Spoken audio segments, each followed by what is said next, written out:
Welcome back to the Spencer Deco Tarot. I am your host, James Spencer. I am a psychic, metaphysician, and a clinical hypnotherapist.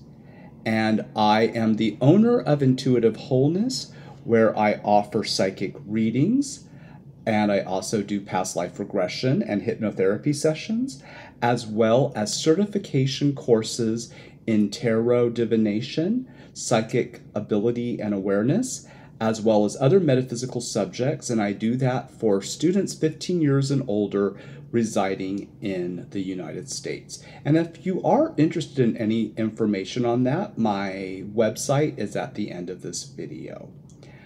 Today we are going to be talking about the final suit in my tarot deck, which is that of Cups. Cups represent mastery of the emotions. Cups are also associated with the water signs of the zodiac, which include Cancer, Scorpio, and Pisces. Let's get started.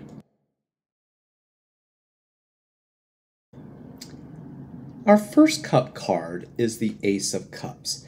And if you look here, we see a beautiful mirrored coffee table with white roses and crystal and glasses of ice water.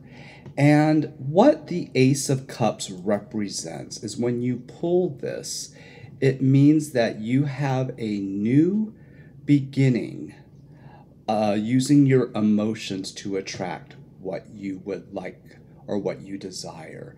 So this means emotional maturity. And that means that you are a master of your emotions. You're not allowing depression, anxiety, worry affect you. You are emotionally balanced, and you can draw on this emotional balance, which is a form of self-love, to stay emotionally grounded in any situation you might be facing. And the emotionally balanced person is spiritually aware. They understand that even though they might sometimes go into fear, they are still the God I am. And that realization helps them pull focus from anxiety or depression and to get into a higher state of emotional well-being and balance. So the Ace of Cups means that when you draw that, you are strongly emotionally grounded and have what it takes to succeed in whatever you're working through.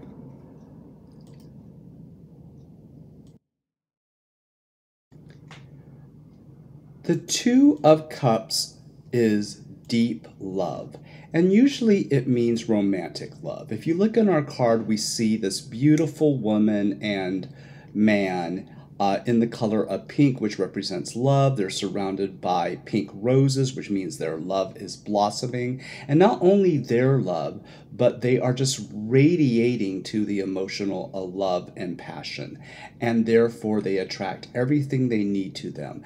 They have abundance. They are dressed beautifully. They are in some tropical location. Maybe they flew down to Miami, for their honeymoon, and they are deeply happy. When you pull the deep love card, it means that you have deep passion for living. And it can mean not only romantic love, but just creativity to share with others. And you fully share your passions with the world. And that's what these couple are doing. Deep love.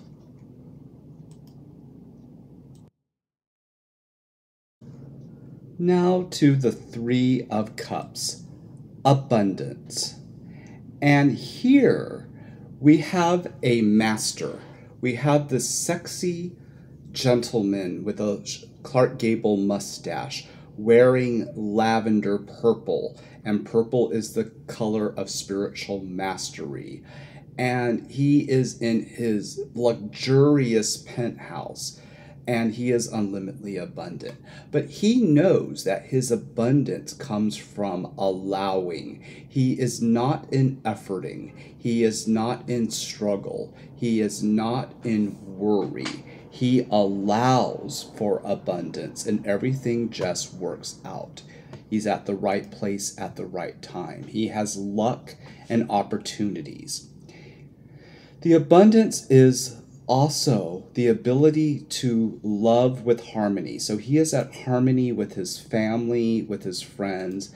He is aligning himself with people of high energy and influence. He's creating greater abundance through influential people that can enrich his life. And he is nurturing that and thus creates rewards for himself and others. Abundance is unlimited for him.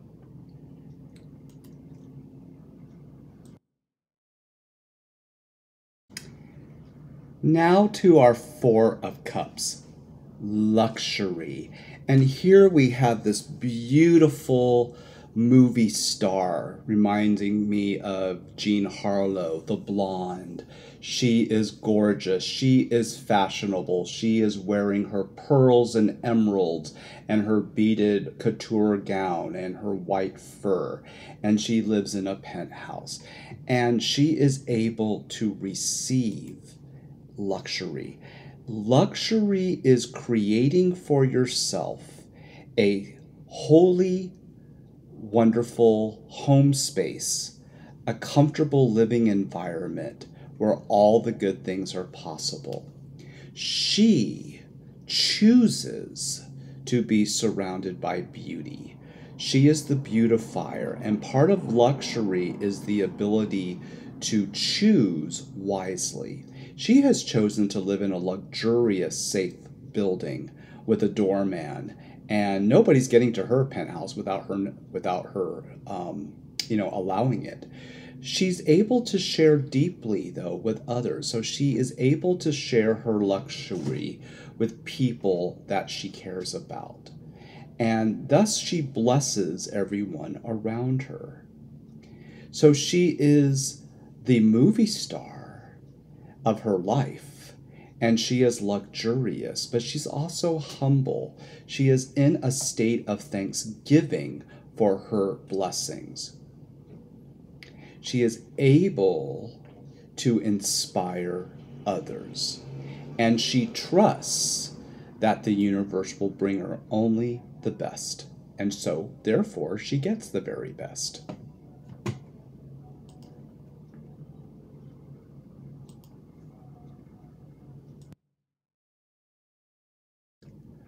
Okay, now we're back to the Macchio victimhood, and we get the Five of Cups, disappointment.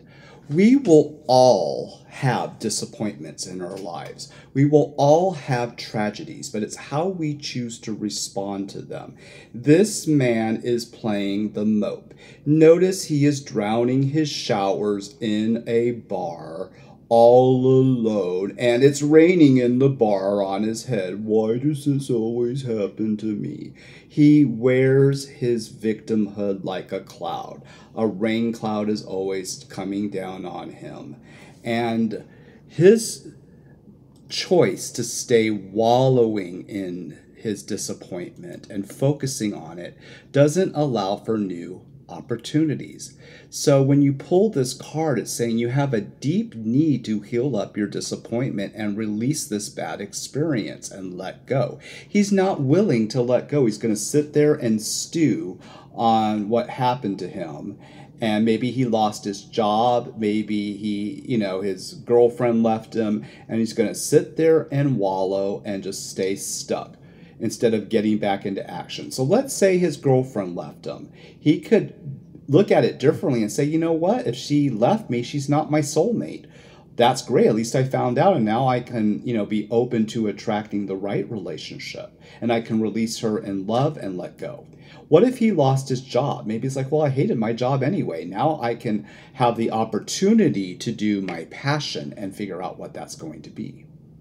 Instead of sitting in a bar and drinking and making himself sick and drunk and more in debt because he's, used his last dollar to pay for that whiskey there, he could be like, I'm really feeling hurt. I'm going to have a good cry and then, go home, and maybe I'm going to go take a nice walk in, and get some exercise and start focusing what I'm going to do tomorrow. And maybe I can seek out some spiritual masters that can help me figure what that is. But this guy can't see any of those because he is just stuck in his stupid story. Woe is me, boo hoo hoo. Victim, victim, victim. Now a fun card. We have the card, the Six of Cups of Pleasure.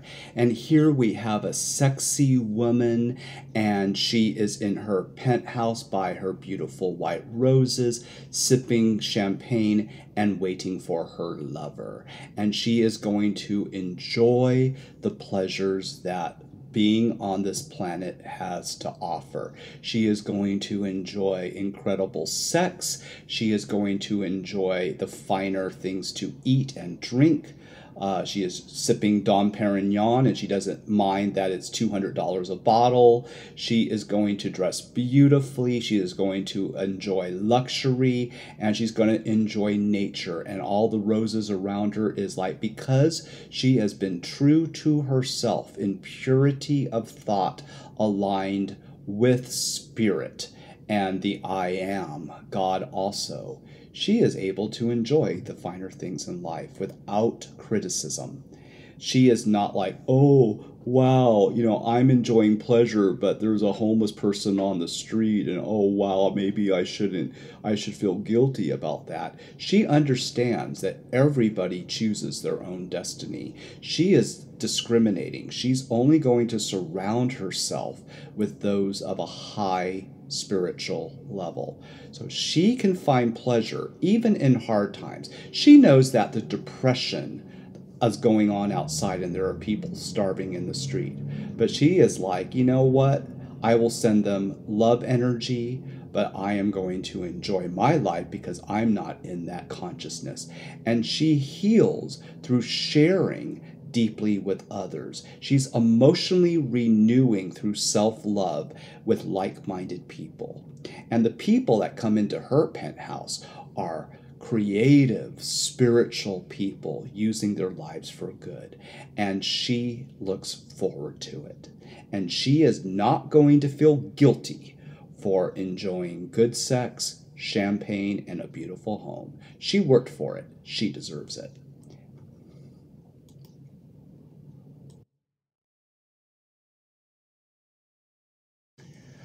Oh, and we're back to drama, and here we go, the Seven of Cups debauchery.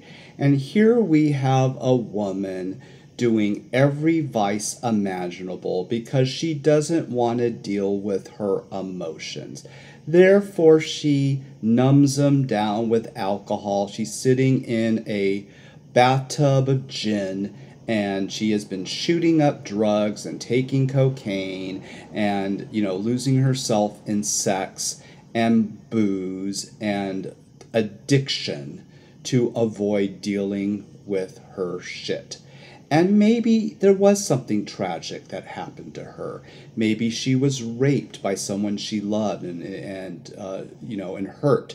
Maybe she was abandoned. Maybe her parents didn't approve of her wanting to become a dancer, and she had to leave and be on her own, and she felt abandoned.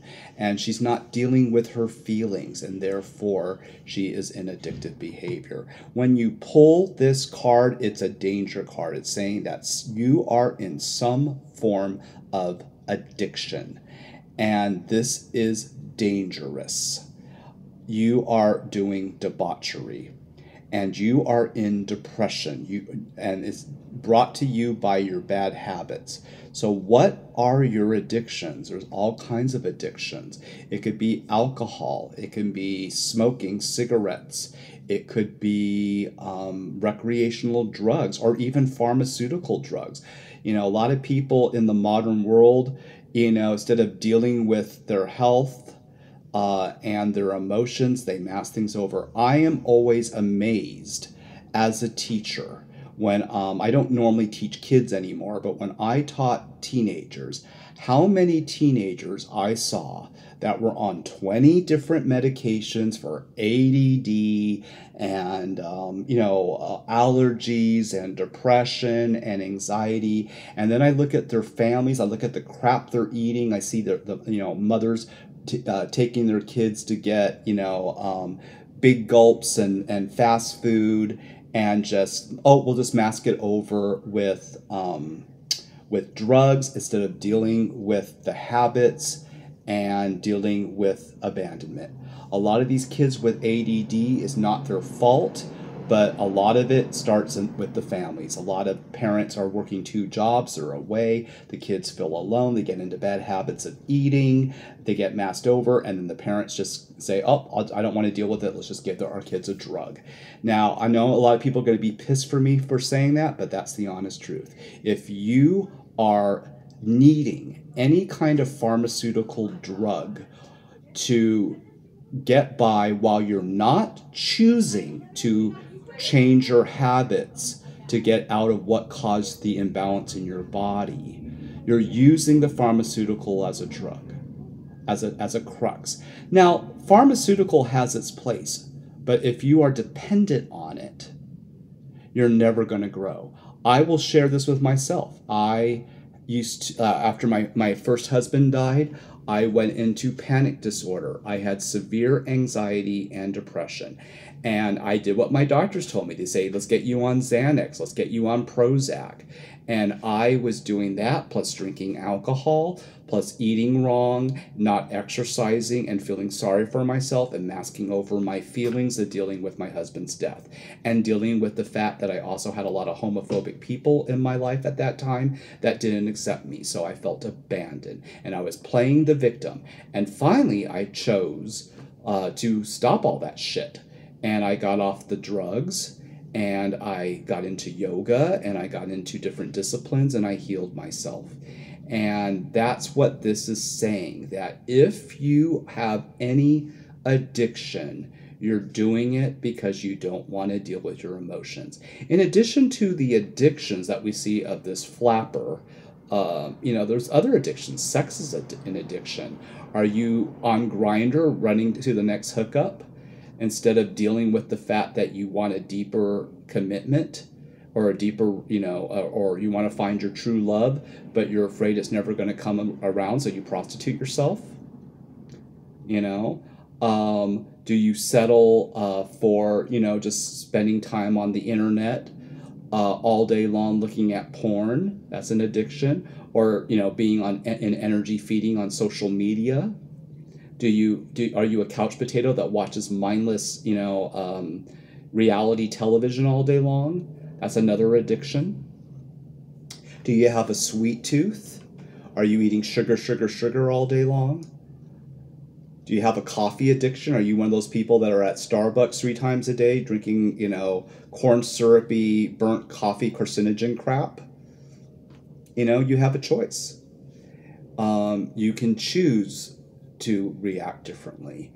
And the debauchery tells you that you are on the wrong road and you better turn around and stop overindulging in these addictions, or you're headed for trouble.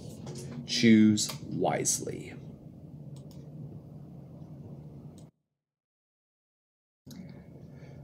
Now to the 8 of Cups, illness.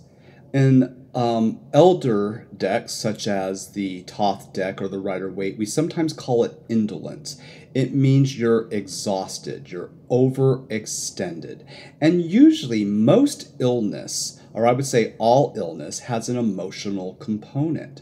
And when people deal with the emotional behind the illness, they heal quicker. Now, people are going to be like, oh, that's not right. An illness is a virus or something. Yes, something can get into your body. Sure, there are viruses. Sure, there are diseases. Sure, there are hereditary predispositions. But there's also emotional components to how you deal with this. And here we see this woman I am sick, I am exhausted. But if you look, instead of, healing her body, she's sitting there with a bottle of booze and wallowing in her illness. Notice that her bed is not even a full bed. It's sort of like kind of a chair that's a little lumpy, and she just kind of, pushed up against the wall in these pillows, kind of just trying to get comfortable, and she's not.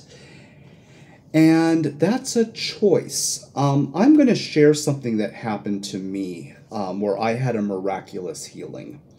And about 5 years ago, there was a terrible epidemic of norovirus going around my city. It came from a cruise ship. So what had happened was a Carnival cruise in the Long Beach harbor had gone out towards Mexico, and there was an outbreak of the norovirus on the ship, and actually 3 people died. And they docked back in Long Beach, and I live right by the harbor, and all of a sudden the winds were blowing and it put that into the air.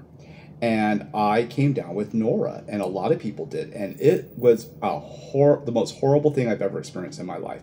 That norovirus was like 3 months of stomach flu, of nausea, vomiting, diarrhea, fever, and it took time to get that out of my body. But I said, okay, for whatever reason this happened, but I am not going to own norovirus. I'm not going to say, I have this virus, it's done this to me.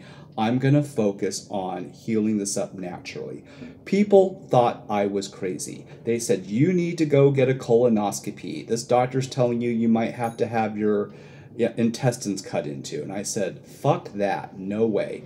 And I seeked out holistic healers and natural. And I made some mistakes. I picked an acupuncturist who misdiagnosed me, and I got worse before I got better. I was put on herbs that nearly put a hole into my intestines with leaky gut, and was told I had parasites when I did it. And I was, I had problems, but I kept seeking out information, and I found the right people and healed up that norovirus with, naturally, healed up my body, learned new life skills from that, new ways of eating, finding out, things about how the body works.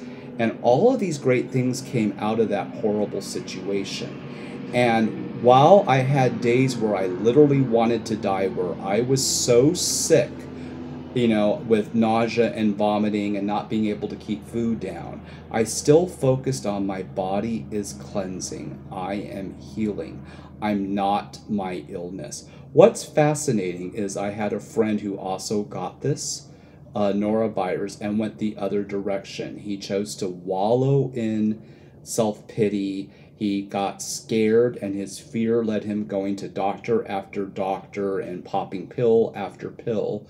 And he ended up having a horrible colonoscopy that went wrong, that gave him an internal infection and jaundice. He went through hell, and then he went through having his intestines cut into, and all of that. And that was because of his consciousness. So I can have, pity for that, but we have a choice. I believe very much that I learned when I was in the religious science church of the teachings of Louise Hay. She wrote a book, How to Heal Your Life. And in her book, she talks about that every disorder in your body has an emotional component. She cured herself of life-threatening cancer by just retraining her thoughts and retraining her disciplines and what she was doing. And I believe that. I also, a couple of years ago, out of the blue, got a skin cancer. And I was told, we're going to have to cut into you and, blah, blah, blah. And I said, I'm going to find alternative means. And believe it or not, I learned about a technique from my sister who also had a skin cancer. And she healed it with eggplant, an eggplant oil that she created, and the eggplant ate up the cancer. And I just put this ointment on my skin, and within 1 week the cancer was gone. Without any surgery, without any high medical bills, I turned it around. I mentioned that I had also cured my panic disorder.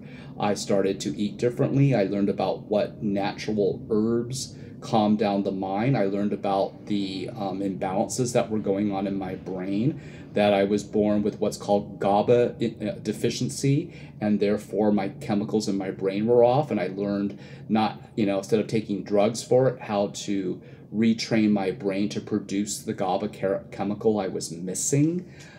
We have a choice, and you can use like when you are sick, you could say, I am taking this time to do self-care and retreat and love myself to come back into balance. Or you can wallow in your illness.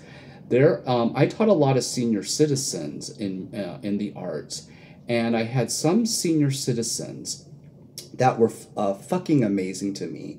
I had this one lady who was almost 90 years old, and even though she had trouble seeing and she had arthritis, she never complained about it, and she was a concert artist, and she practiced every day, and she seeked out holistic healing things to do. She was into acupuncture. She never fully got over her arthritis, but she made it better. And then I had a person who was also a student who wasn't even that ill. She had eczema. It wasn't like life-threatening, but every day, oh, my eczema is hurting me, and this happened to me, and victim, and talking about her illness, making it worse, and owning it to where she wore it like a badge. It's a choice. So yes, there are a lot of people dealing with a lot of difficult shit. We get it. There's a lot of people dealing with life-threatening illnesses or conditions that are difficult, but it's how you choose to deal with it. One thing where I've learned a lot of mastery from is from my friends that are on the spectrum, that have Asperger's or autism. And I met a good friend of mine who was on a show called Love on the Spectrum, which is on Netflix, about young people looking for love. And my friend Jaden, who now is living an incredible life in Germany and helping others, and is just an incredible person, he had to deal with functioning differently. And instead of letting that get to him, this man inspires me. He became like this muscular master, and he became an aerialist where he does all that Cirque du Soleil aerial work, and he speaks 3 languages, and he's world travel. And he didn't let his autism and Asperger's stop him.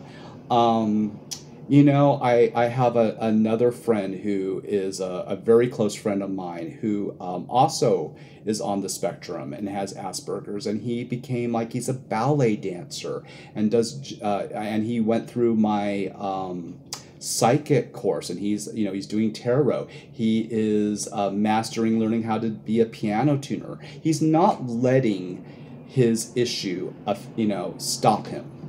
We all have things we have to deal with. What are you choosing? Okay. You can focus on negativity, or you can focus on positivity. When you focus on gratitude, your health will get better. When I have a bad day, and sometimes I'm on a computer all day and my eyes will be straining, or I'll get a headache, I'll be like, I'm thankful for my students today. I'm thankful that tomorrow I can get acupuncture. I am thankful that I can soak in a hot tub and relax. I am thankful for my natural herbs. I am thankful for this time of meditation. We all have choices in how we choose to look at discomfort and imbalances in the body. Are we going to look at it as illness, or are we going to look at it as an opportunity to grow and get healthier and to align our emotions with God?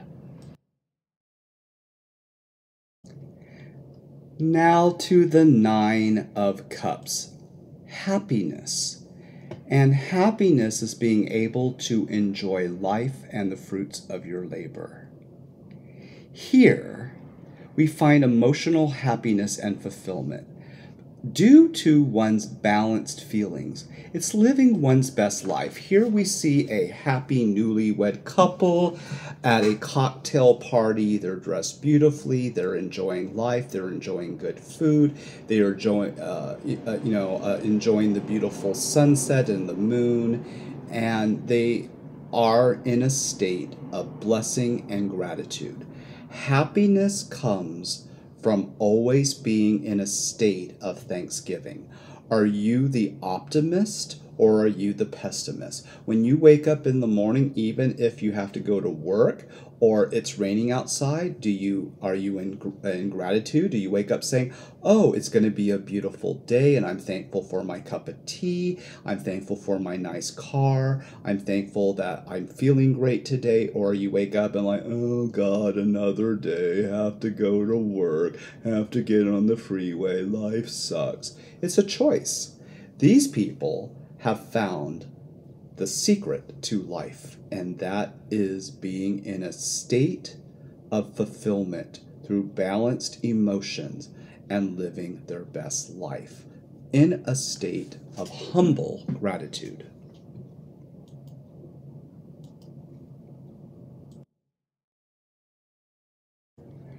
And now to the final cup, the 10 of Cups. And we have the card of contentment. And this is the master that has everything. Okay? So with the 10 of Cups, you are sharing your passion and vitality for living, radiating your authentic self. You are you, and you know that you are God also. You have enthusiasm for life and are feeling peaceful and content in all areas of your life.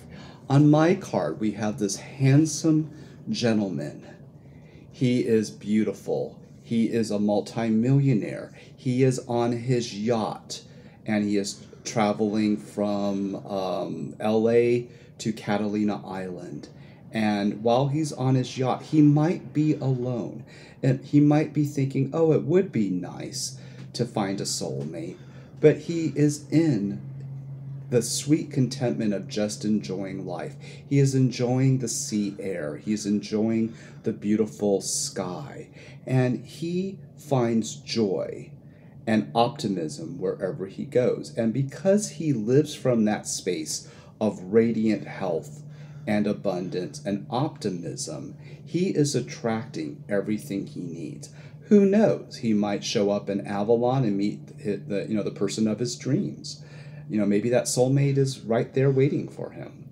Maybe he's going to go there and have an incredible dinner and meet new people. Maybe he's going to meet some new person for a business deal and do a $1 million deal. Maybe, we just don't know. It's like life's an adventure, and he is optimistic that only good things can happen. All is well in his world because he chooses that.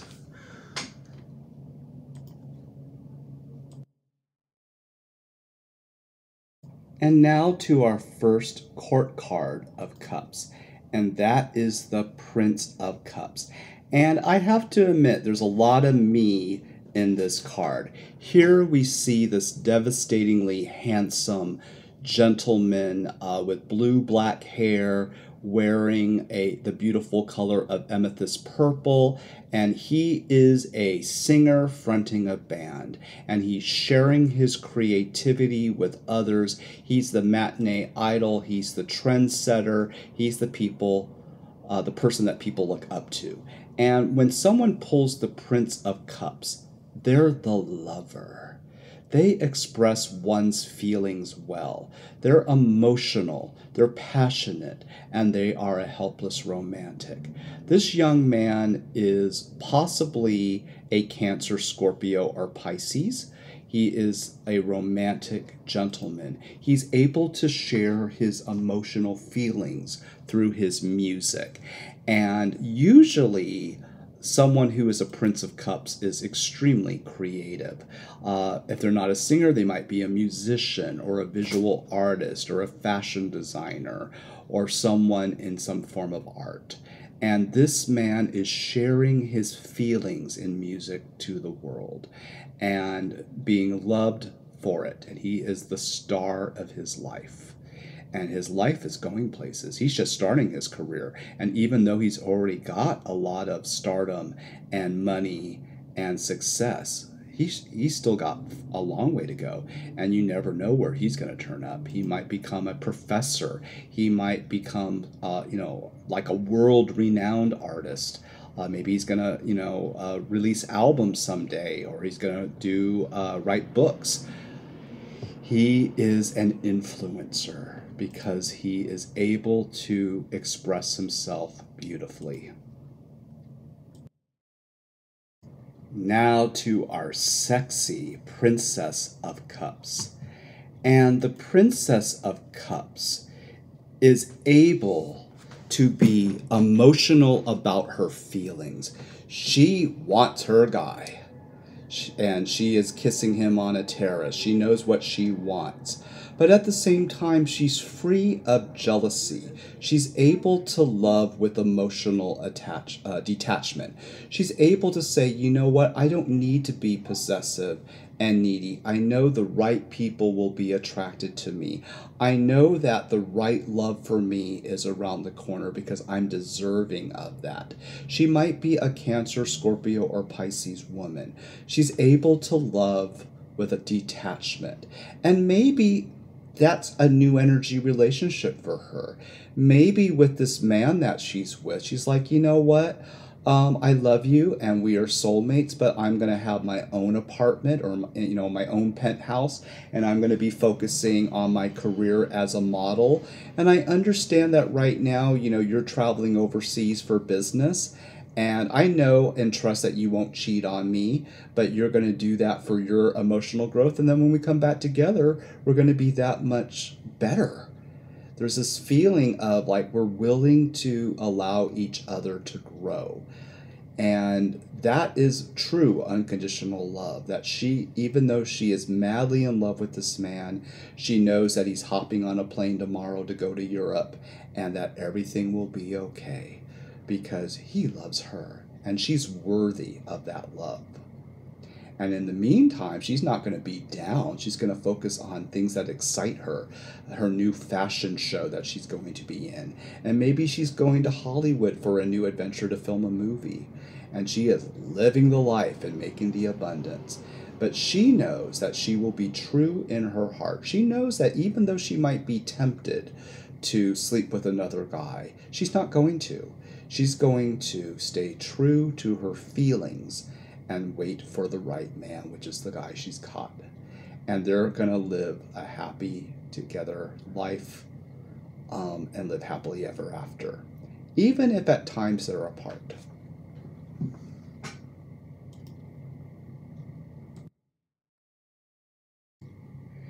Now to our sweet King of Cups. And here we see a man beautifully dressed creatively in this mint green and pink bow tie.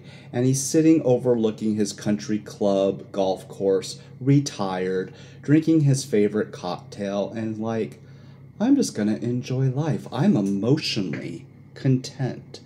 And he is enjoying the fruits of his labor. The King of Cups is the optimist. He is everybody's friend. He is the lover. He's the buddy. It's everybody loves him. And the reason why they love him is he just exudes fun, happy energy. He's never in blame. He's never in worry. He's never in anxiety. He goes with the flow and enjoys life. And because of that, everyone's attracted to him. He just has a magnetism. He's letting go of any ego, pride, and he's able to love not only himself, but the whole world unconditionally. It represents emotional maturity and the optimism and the ability to allow people to be themselves. He's an older, emotional together man. Maybe he's Cancer, Scorpio, or Pisces. And he's just enjoying his day. He's like, I think I'll maybe have a second Mai Tai, and then I'm going to go golf with my buddies, and then I'm going to go Maybe his wife has died, and maybe he's like, I'm open for new love, and I see that little haughty lady over there, and I'm gonna, invite her to the dance tonight. And he's enjoying his retirement, and he is optimistic. So even though he's lived, and you could see some wrinkles, and maybe some things have happened to him in his life. Maybe he lived through a world war. Maybe he lost his wife. Maybe his children live far from him. He's still content because he focuses on being in gratitude. He wakes up with a sense of, I'm so thankful to be on this earth. Look at this beautiful blue sky with pink clouds, and look at this beautiful golf course and this wonderful drink in my hand, and I'm just going to enjoy life. He has found the secret of life, and that is gratitude and joy.